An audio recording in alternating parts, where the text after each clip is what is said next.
এসে গেছে আমাদের অমৃত করলার রস। কিচ্ছু করার নেই মামা, না খেলে মেজ বৌদি খুব রাগ করবে। না না বাবা, তো রাগ করে আর কাজ নেই।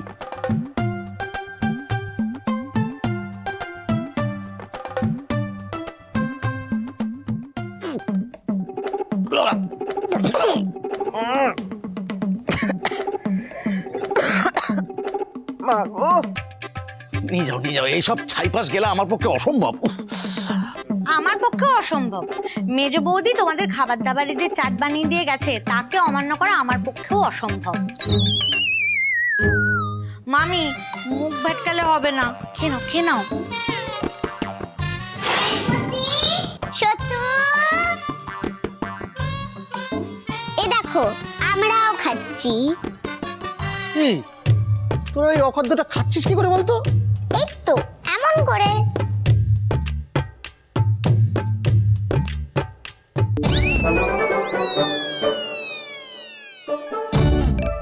তোমরা চটপট খেয়ে নাও।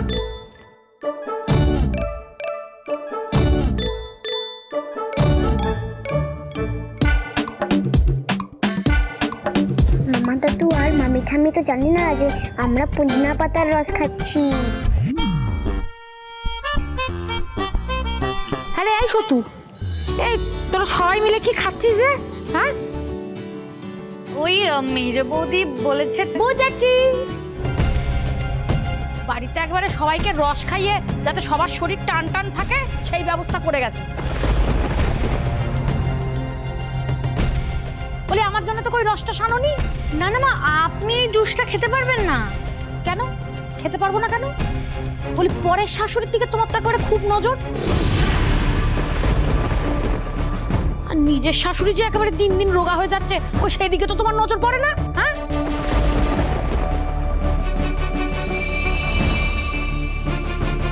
যাও তুমি গিয়ে এক গ্লাস আমার জন্য রস নিয়ে এসো। যাও যাও যাও যাও।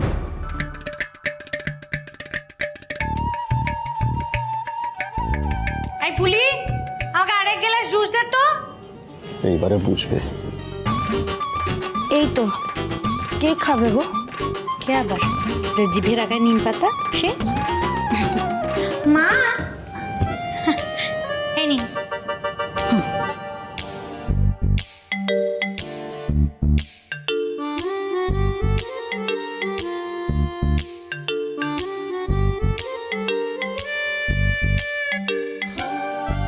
আহ কি ভালো, আহ হেভি টেস্টি বল।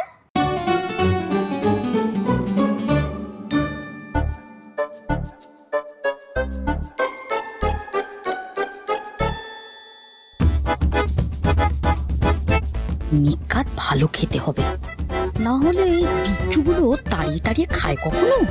খাও খাও।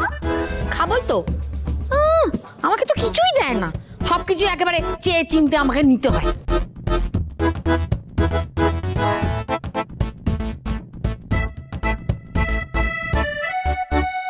মা গো, সুগারের ব্যাপার যেন আমার 70-এরও না হয়।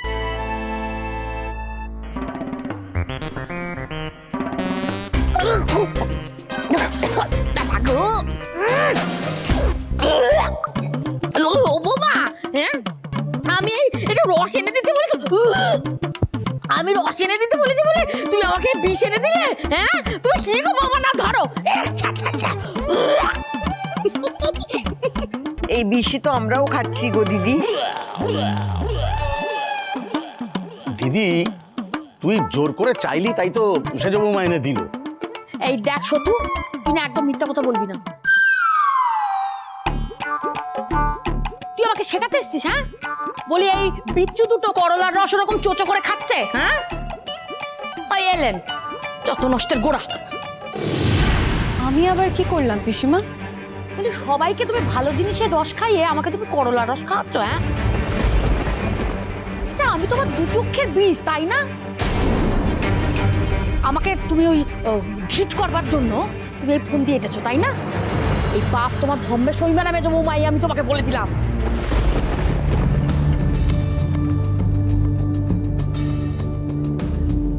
ও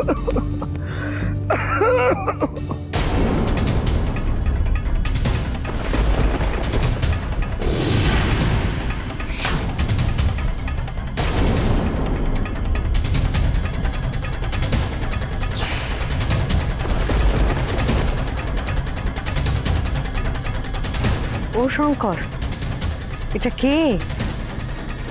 বলো ঈশানী। আন্টি, আসলে দুষ্কৃতীরা আমাদের বাড়িটাকে, আমাদের পরিবারকে টার্গেট করেছে। ওরা আবার যে কোনো সময় অ্যাটাক করতে পারে।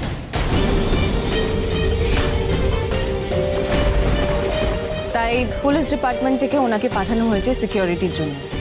উনি এখন থেকে এখানেই থাকবেন।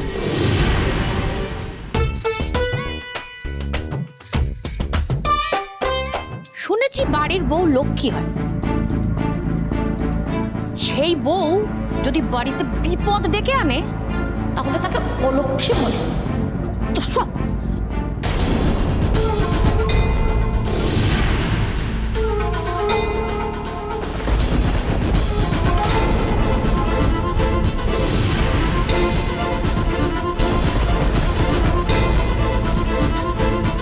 শঙ্করের কি সিকিউরিটির বিষয়টা নিয়ে কিছু খারাপ লেগেছে?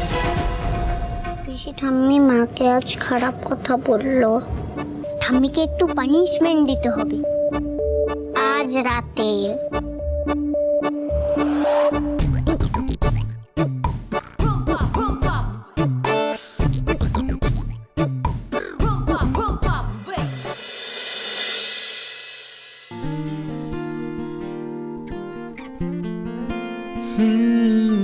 কখনো আলোর মিছিলে দেখেছি তুমিও ছিলে, হঠাৎ এলে এ আড়ালে, বুঝি কতটা কঠিন। কি হচ্ছে শঙ্কর? কিচ্ছু হয়নি।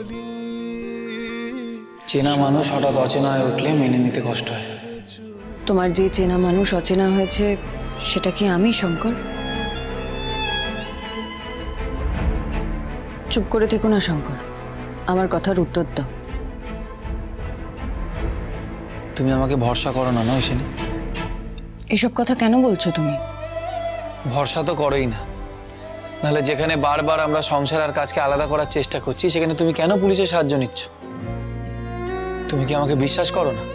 ধিকে আগলে রাখার জন্য আমি কি একা যথেষ্ট নই, নাকি তুমি পুলিশ ছাড়া কাউকেই বিশ্বাস করো না ঈশানী? কোনটা?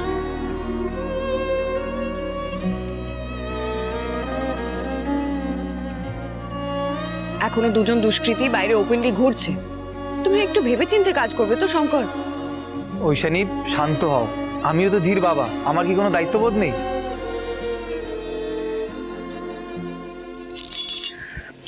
আমার ভুল হয়ে গেছে মিস্টার শঙ্কর ঘোষ, আমায় ক্ষমা করে দিন।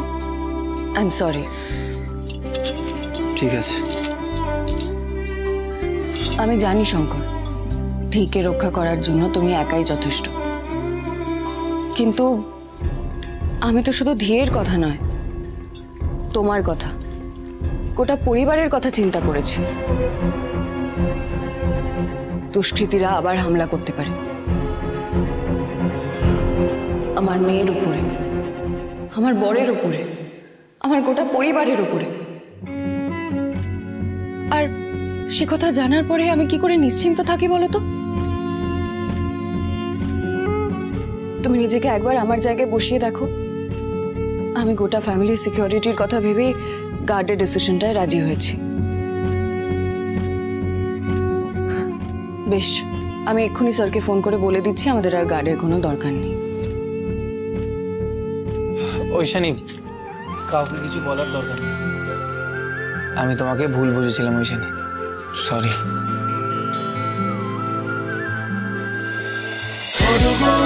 País again.